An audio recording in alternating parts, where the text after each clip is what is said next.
आपको कुछ स्मरण भी है गीता का? कोई सम्मान है गीता का?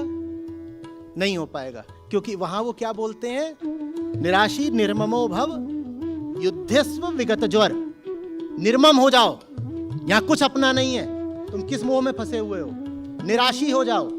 तुम भविष्य को लेके क्या आशाएं बना करके बैठे हुए हो? ठीक अभी जो सही कर्म है उसको करो और लड़ो। युद्धस्व युद्धस्व युद्धस्व।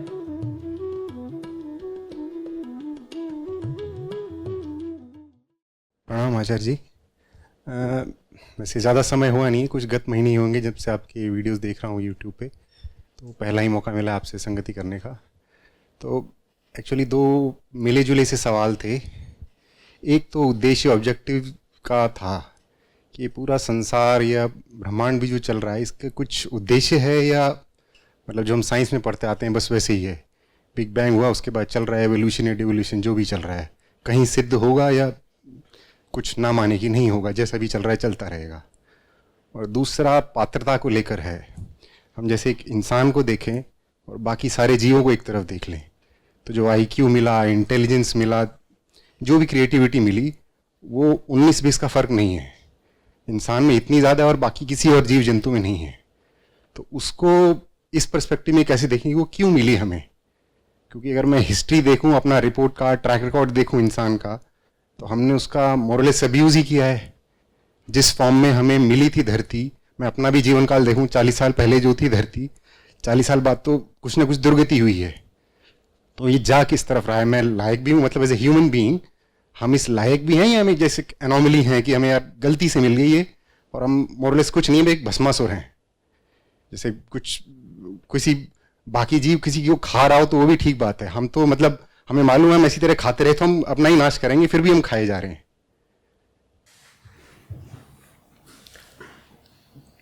जब हम कहते हैं कि क्या ब्रह्मांड का कोई उद्देश्य है, पूरे अस्तित्व का कोई उद्देश्य है,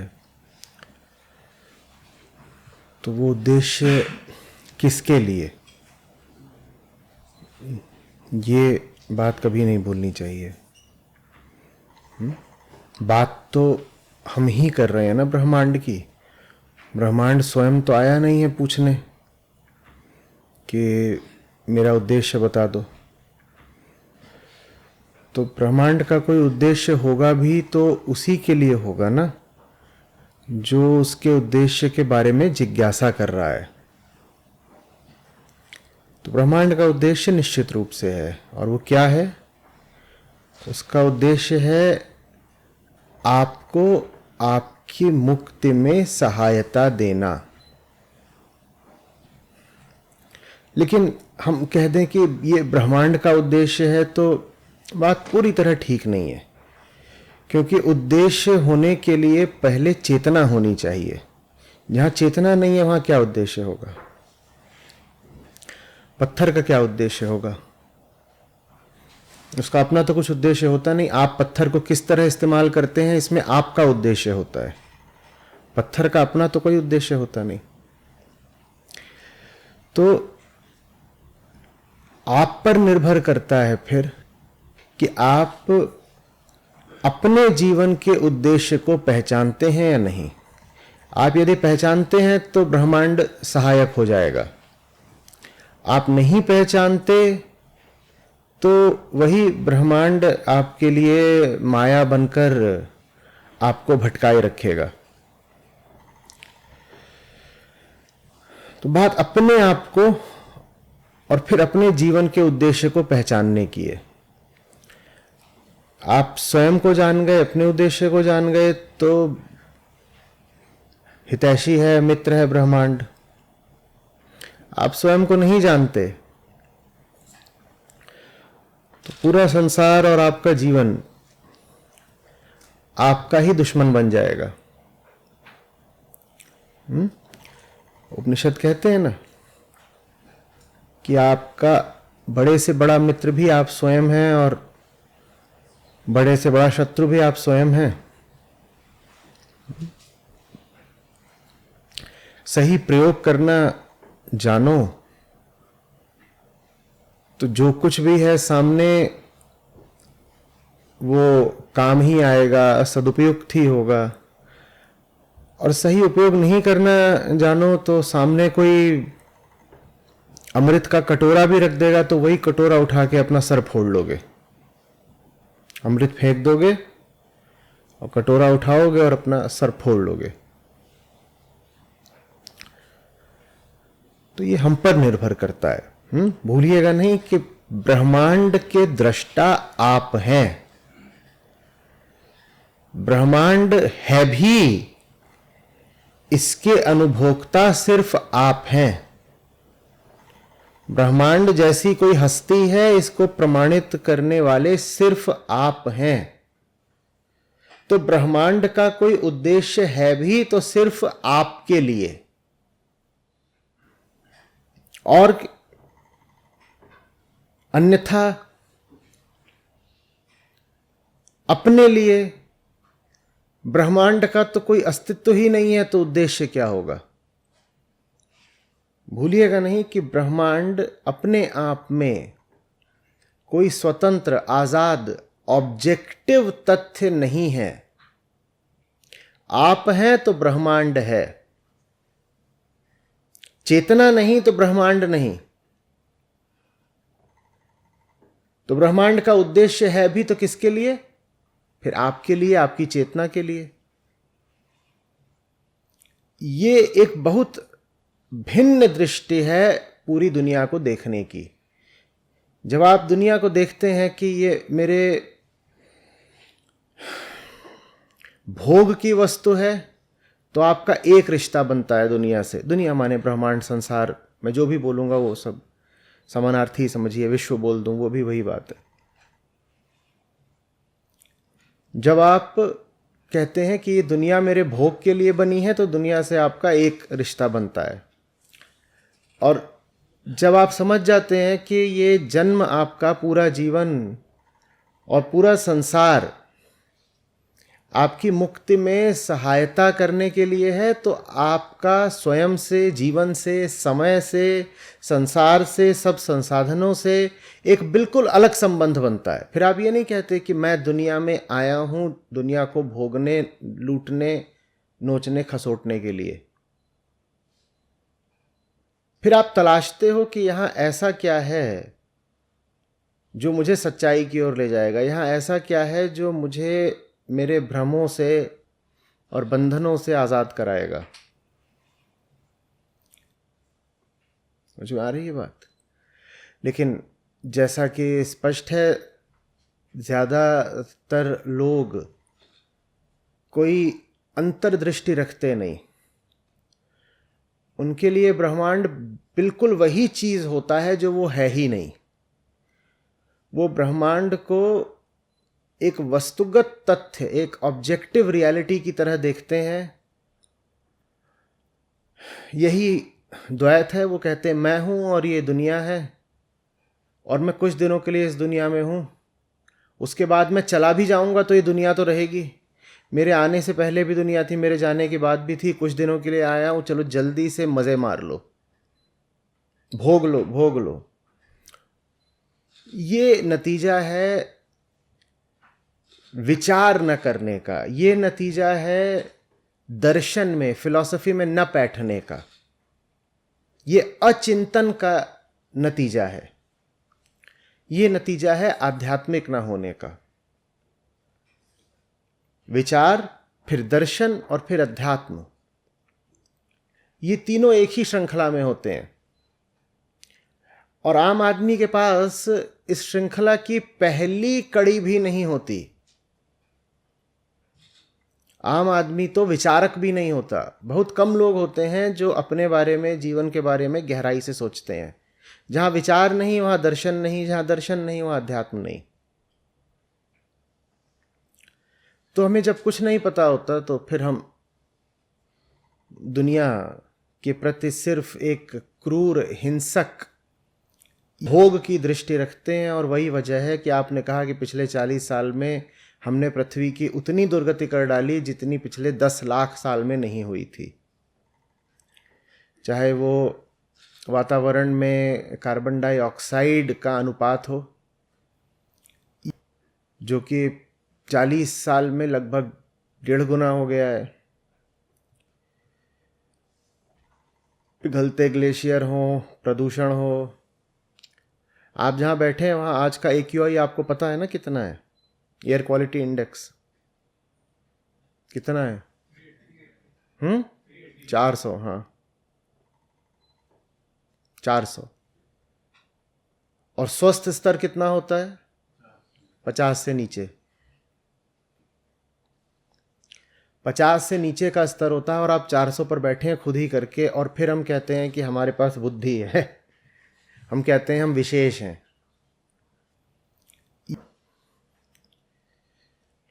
ये सब प्रकृति के गुण हैं, इनमें कुछ विशेषता नहीं है।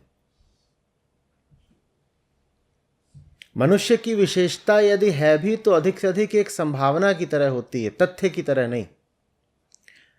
सिर्फ कोई मनुष्य है इस तथ्य के कारण आप उसको विशेष या जानवरों से श्रेष्ठ नहीं बोल सकते।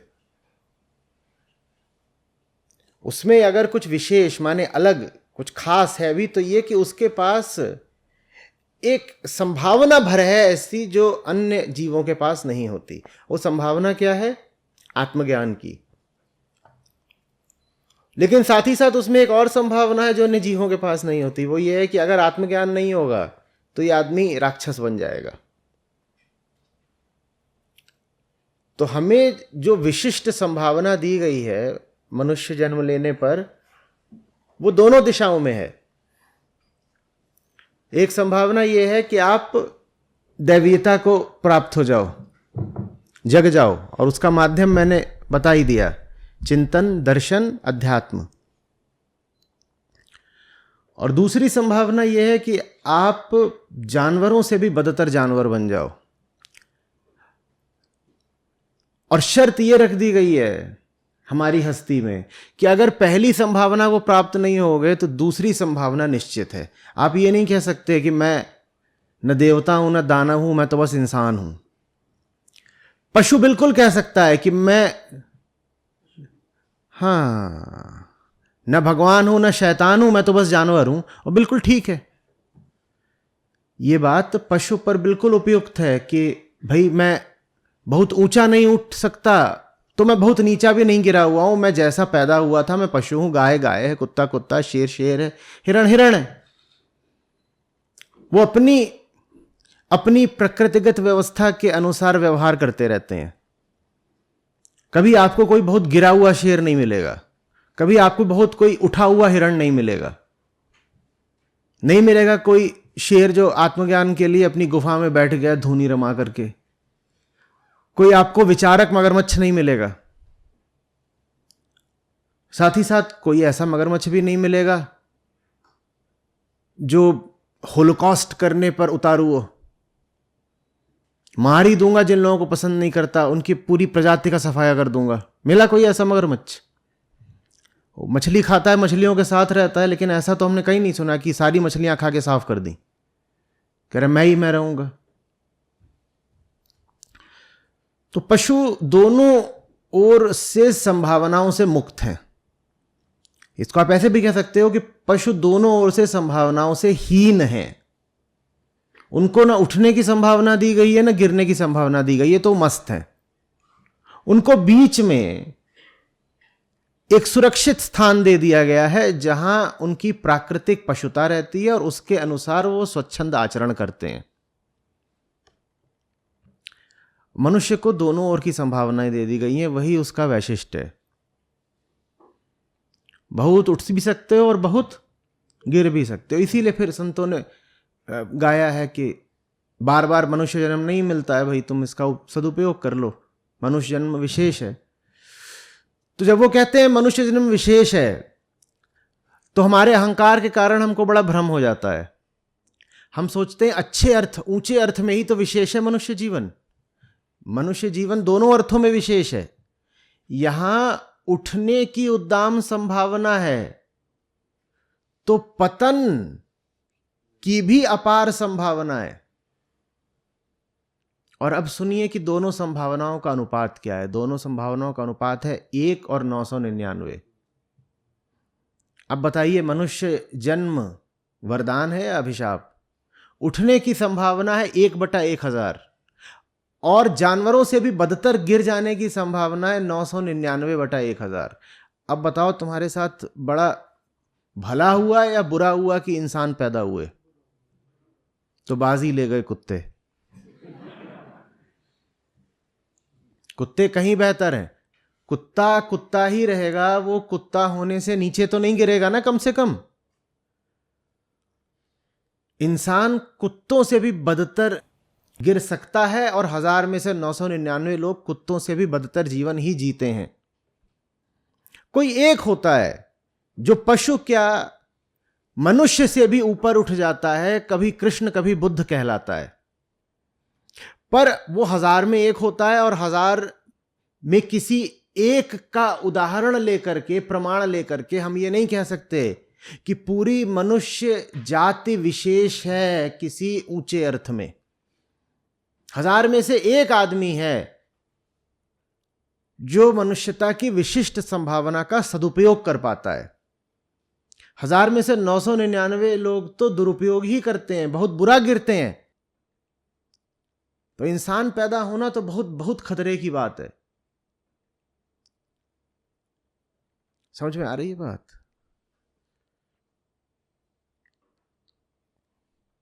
इंसान ने वही करा है, क्योंकि वो जानता नहीं खुद को। जो ऊंची संभावना थी साकार करी नहीं, तो जो सबसे निचली चीज हो सकती है वो कर रहा है, आत्मघात। और इस आत्मघात में वो सिर्फ अपना ही नहीं नाश कर रहा, खा गया पूरी पृथ्वी को, इतनी प्रजातियों को। मैं इतनी बार ही आपसे आंकड़ा पूछता हूं, आपको अब तक तो याद भी हो गया होगा। जानते हैं ना प्रतिदिन कितनी प्रजातियां विलुप्त हो रही हैं?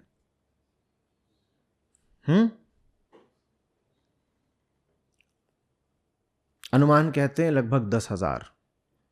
10,000 प्रजातियां प्रतिदिन विलुप्त हो रही हैं। जो लोग कहते हैं नहीं इतनी नहीं, कुछ कम भी हो रही हैं, वो भी स्वीकारते हैं कि 10,000 नहीं तो भी हजारों में ही संख्या है उन प्रजातियों की जो प्रतिदिन विलुप्त हो रही हैं। ये दिमाग चकरा जाए ऐसा आंकड़ा है, होश उड़ जाए ऐसा आंकड़ा है। प्रतिदिन हम इतनी प्रजातियां खा गए।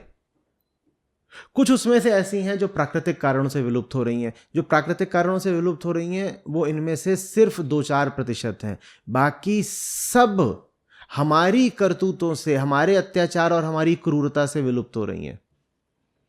प्रजातियों की विलुप्ति की दर को हमने 100 गुना बढ़ा दिया है।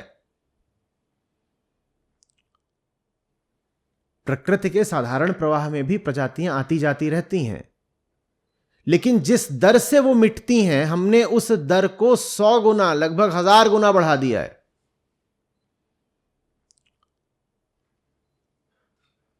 हमने उनकी नदियां खराब कर दी हैं। वो कैसे जिए आपको पता भी नहीं चलता, वो विलुप्त हो जाते हैं। आपने उनकी हवा खराब कर दी, आपने उनके जंगल, उनके पेड़ काट डाले, आपने उनकी जमीनें खोद डाली, और आपने उनकी जमीनों को खोद खोद के उनमें जहर डाल दिया। वो मिट गए, वो बचे ही नहीं, उनका इतिहास ही खत्म हो गया।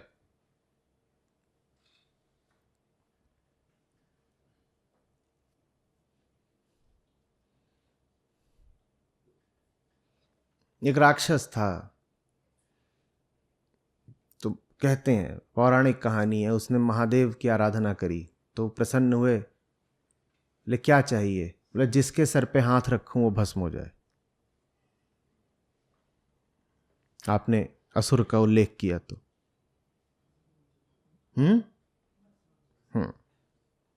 जहां हाथ रख दूं वही भस्म हो जाए।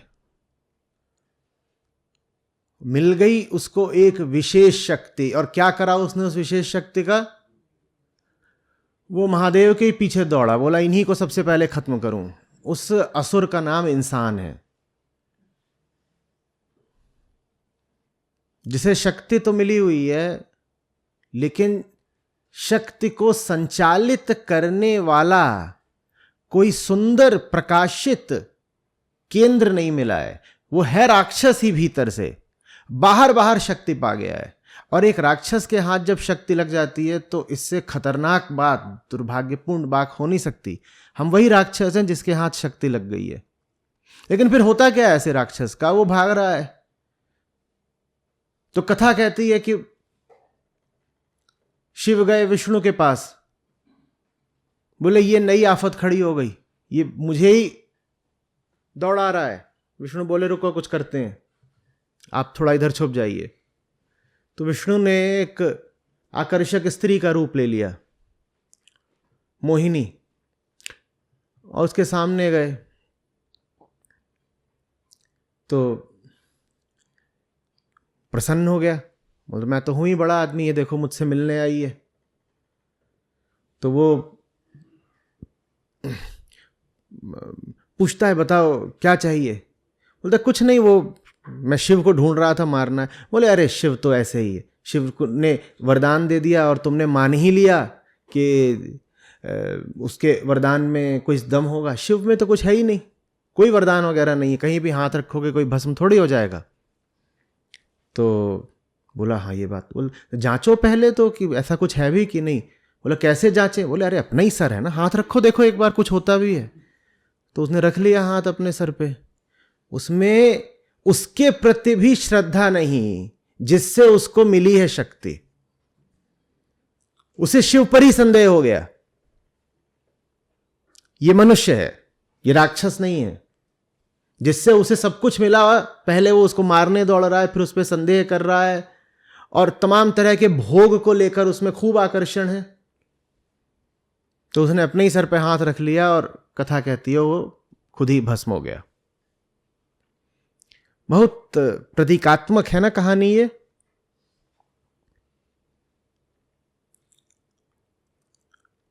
यदि आपके केंद्र में शिवत्व तो नहीं होगा तो आप अपना ही नाश कर लेंगे। अब तो कर लिया है। तालकटोरा में जब दिवाली पर बात हुई थी तो उसमें मैंने विस्तार में बताया था कि अब हम जहाँ तक जलवायु परिवर्तन माने क्लाइमेट चेंज की बात है, तो हम इर्रिवर्सिबल निगेटिव फीडबैक लूप्स में प्रवेश कर चुके हैं। अब बच नहीं सकते। अब हम मास एक्सटिंक्शन की रफ्तीली ढलान पर उतर चुके हैं। अब रुके रहना या वापस ऊपर चढ़ जाना या बच पाना संभव नहीं है। अब तो आप नीचे को ही फिसलते जाएंगे और नीचे फिसलने की दर भी साल दर साल बढ़ती जाएगी।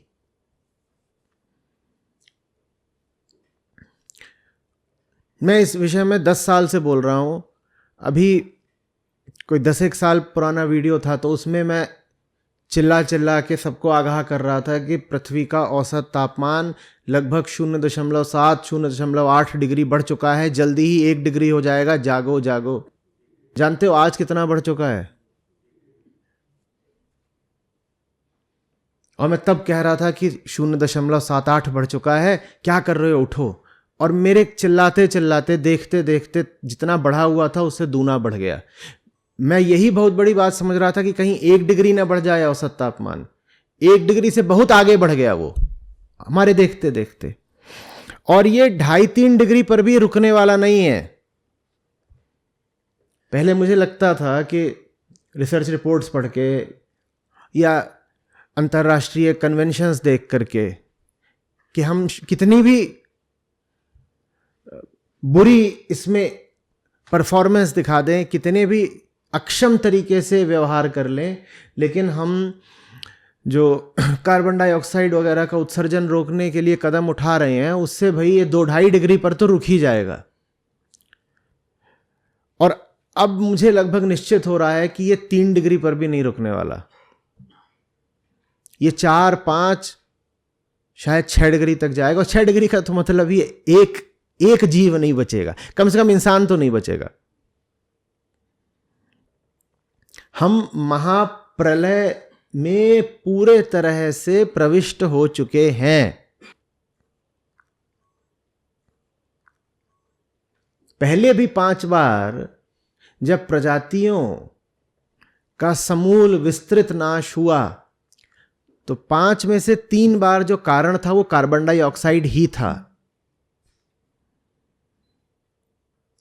और जब हम कहते हैं समूल नाश तो उसका मतलब ये नहीं होता कि कुछ करोड़ों लोग मर जाएंगे। उसका मतलब होता है कि पृथ्वी पर 90% जो प्रजातियां हैं वो पूरी साफ हो जाएंगी। और मनुष्य तो बहुत जल्दी साफ होगा, क्योंकि मनुष्य प्राकृतिक रूप से बहुत असुरक्षित प्रजाति है। मनुष्य का बच्चा जितना कमजोर पैदा होता है उतना और कोई नहीं। अगर जो हमने ढांचागत व्यवस्थाएं बना रखी हैं वो व्यवस्थाएं ढह गई तो मनुष्य का बच्चा जी ही नहीं सकता। और शरीर से मनुष्य जितना कमजोर है, बहुत कम प्राणी है जो शरीर से उतने कमजोर हैं। हमने अपनी प्राकृतिक क्षमताएं बहुत हद तक खो दी हैं।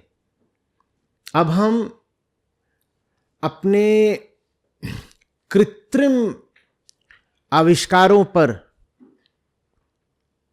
स्वयं द्वारा निर्मित बैसाखियों पर निर्भर हैं जीने के लिए। आपकी खाल उदाहरण के लिए न धूप बर्दाश्त कर सकती है न जाड़ा। आपको कपड़े नहीं मिलेंगे, आप बहुत जल्दी मर जाएंगे। जानवरों की खालें अभी भी ऐसी हैं कि उन्हें कपड़े वगैरह नहीं चाहिए।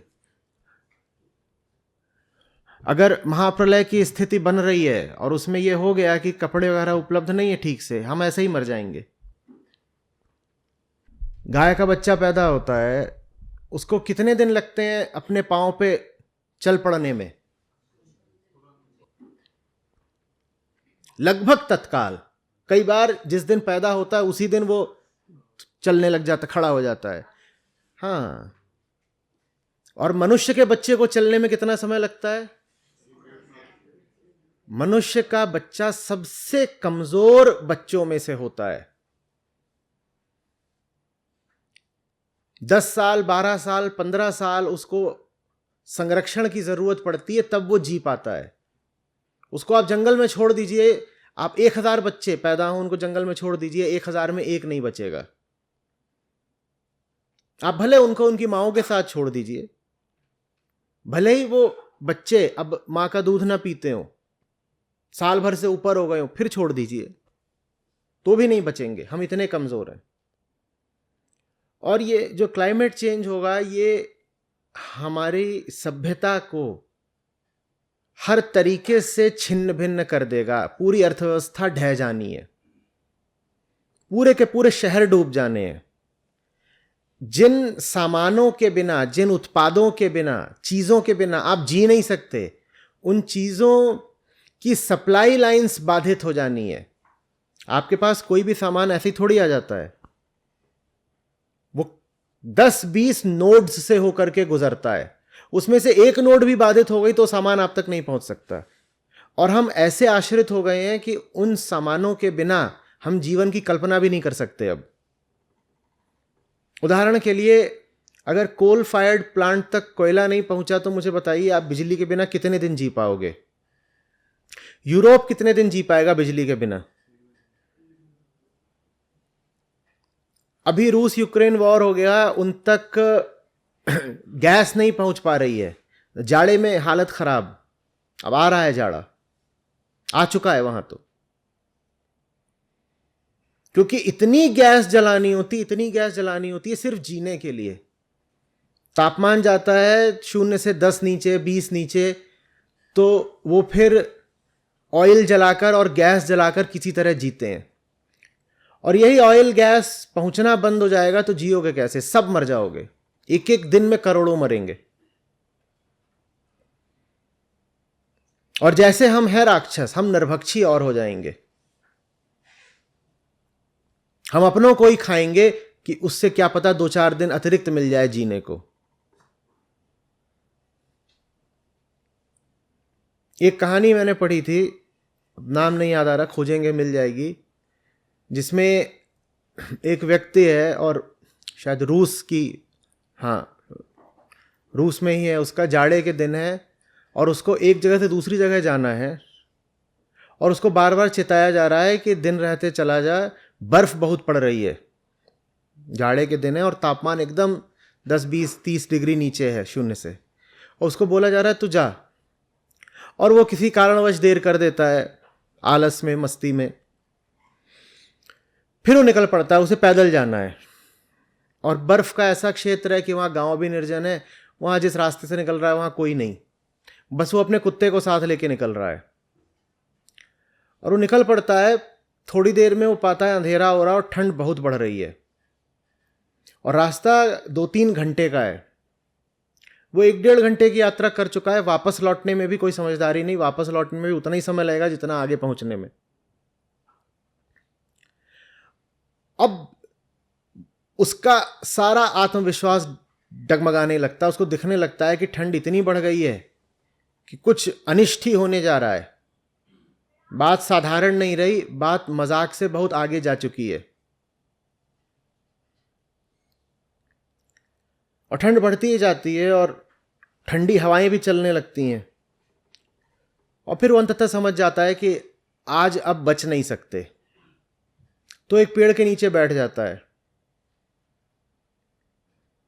कहानी में बड़ा विशद विवरण है कि किस तरह से उसके पास एक दिया सलाई का पैकेट होता है और उनको जलाने की कोशिश करता है, पेड़ के तनों से कुछ उतारता है, खाल, पत्तियां जलाने की कोशिश करता है, सब कुछ कर लेता है, पर बर्फ इतनी पड़ रही है कि सारे प्रयत्न असफल जाते हैं, उसका पूरा शरीर बर्फ से ढक गया है। तो उसके पास कुत्ता बैठा हुआ है उसका, वो अंततः कुत्ते की ओर ऐसी नजर से देखता है कि कुत्ता दूर हो जाता है। कुत्ता समझ जाता है कि इस व्यक्ति के पास अब एकमात्र गर्म चीज मेरा शरीर है, और अब ये मरने ही वाला है, तो अब ये आखिरी कोशिश करेगा, इसके पास एक चाकू भी है, ये आखिरी कोशिश करेगा कि मेरे शरीर को फाड़ कर थोड़ी देर के लिए मेरे शरीर के माध्यम से गर्मी पाले।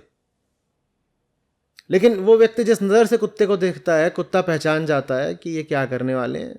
जानवरों में ये प्राकृतिक इंट्यूटिव शक्तियां होती हैं, इसी के दम पर वो जिंदा रहे हैं।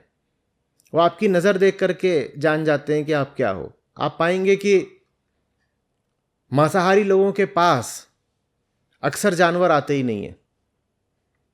आपकी शक्ल से, आपकी नज़र से, आपकी गंध से वो पहचान जाएंगे कि कुछ गड़बड़ है, ये इंसान ठीक नहीं है, इससे दूर रहो। तो कुत्ता दूर भाग जाता है, और कुत्ते का कोई नुकसान नहीं हो रहा, कुत्ते को फर मिला हुआ है।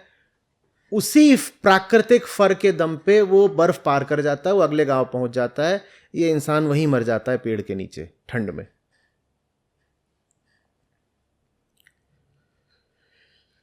इससे जो हमारी अक्षमता और असुरक्षा है उसका भी पता चलता है, और हमारी क्रूरता का भी। पहली बात तो हम बहुत कमजोर लोग हैं, हम जी पाने वाले नहीं। क्या आपके पास अभी क्षमता है कि आप जाकर के जंगल से खाना जुटा लें? वो तो बाजार से अब हम अन्न भी नहीं लाते, सीधे आटा लाते हैं। क्या आम आदमी में ये अब ताकत बची है कि जानवरों की तरह जंगल पर अपना निर्वाह कर ले?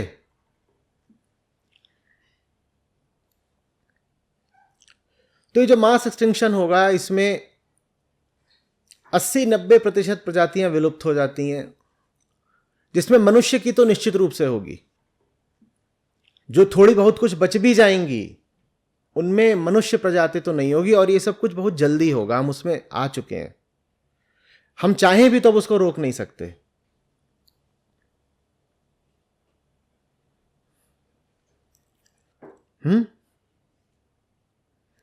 भस्मासुर से थोड़ा बहुत मिलता जुलता जो एक मुहावरा अंग्रेजी में चलता है, वो क्या है? फ्रैंकेनस्टीनियन मॉन्स्टर। हम वो हैं।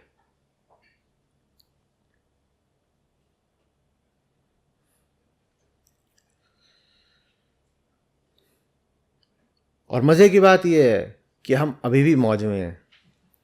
हमें लग रहा है जीवन अपनी साधारण सामान्य गति से ही तो चल रहा है।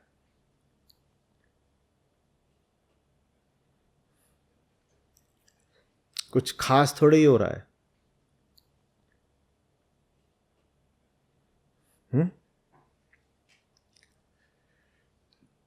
हमारे टाइटैनिक में छेद हो चुका है, बचने की अब कोई संभावना नहीं।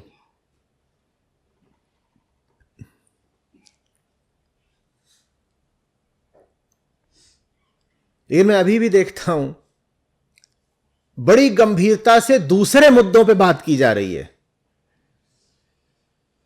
कोई भी व्यक्ति बहुत गंभीरता से बात कर रहा हो और उस बात में क्लाइमेट चेंज शामिल ना हो, तो उस इंसान को पागल जानिएगा, अपराधी जानिएगा। और बहुत गंभीरता से दूसरी बातें की जा रही हैं, ये बात वो बात, उन बातों में मैं लंबे लंबे लेख होते हैं। मैं कहता हूं इसमें क्लाइमेट चेंज कहां है? ये ऐसी सी बात है कि टाइटैनिक में छेद हो चुका और बड़ी गंभीरता से बात की जा रही है कि कल कौन सी सब्जी बने। अरे तुम कल देखने के लिए जिंदा रहोगे कि कल कौन सी सब्जी बने? तुम्हें कुछ होश है कि इस वक्त कौन सा मुद्दा प्रधान है? और बहुत सारी बातें चल रही हैं और बड़े बड़े बुद्धिजीवी हैं, वो टीवी पर आकर बोल रहे हैं, वो अखबारों में कॉलम लिख रहे हैं और भिन्न भिन्न मिसलेनियस मुद्दों पर बातें हो रही हैं। उन बातों में क्लाइमेट चेंज है ही नहीं।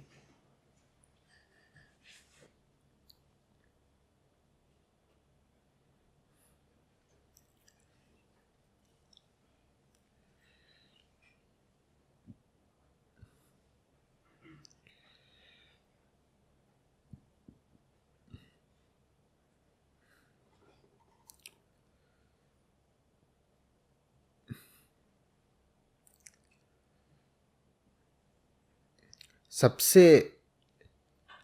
सुंदर होने की संभावना और भयानक कुरूपता का यथार्थ, ये है मनुष्य का चित्र।